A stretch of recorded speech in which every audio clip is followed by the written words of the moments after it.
بسم اللہ الرحمن الرحیم۔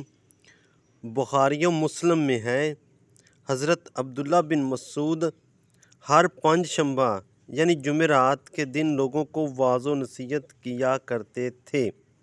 ایک آدمی نے کہا، اے عبد الرحمن، میری خواہش ہے کہ آپ ہم لوگوں کو ہر روز وعظ و نصیحت کیا کریں۔ انہوں نے کہا، ہر روز تقریر کرنے سے جو چیز مجھے روکتی ہے وہ یہ ہے کہ تم اکتا جاؤ گے، اور میں تمہیں اکتا دینا پسند نہیں کرتا۔ میں ننگا دے کر وعظ و نصیحت کرتا ہوں، جیسے کہ نبی کریم صلی اللہ علیہ وسلم ہمیں ننگا دے کر نصیحت فرماتے تھے۔ آپ صلی اللہ علیہ وسلم ایسا اس لیے کیا کرتے تھے کہ ہم لوگ کہیں اکتا نہ جائیں۔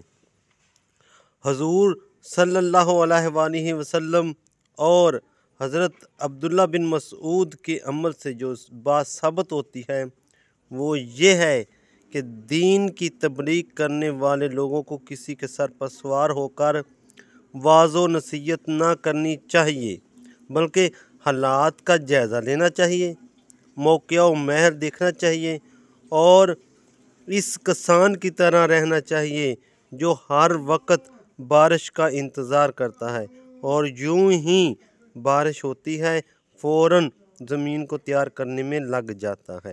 بس نہ تو بے موقع تبلیغ کرنا صحیح ہے، اور نہ یہ بات صحیح ہے کہ آدمی موقع کی تلاش سے غافل رہے۔ موقع آتے رہتے ہیں اور یہ اپنے وقار کے ناپ تول میں انہیں ضائع کرتا رہے۔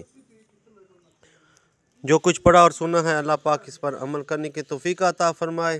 وما علینا الا البلاغ المبین۔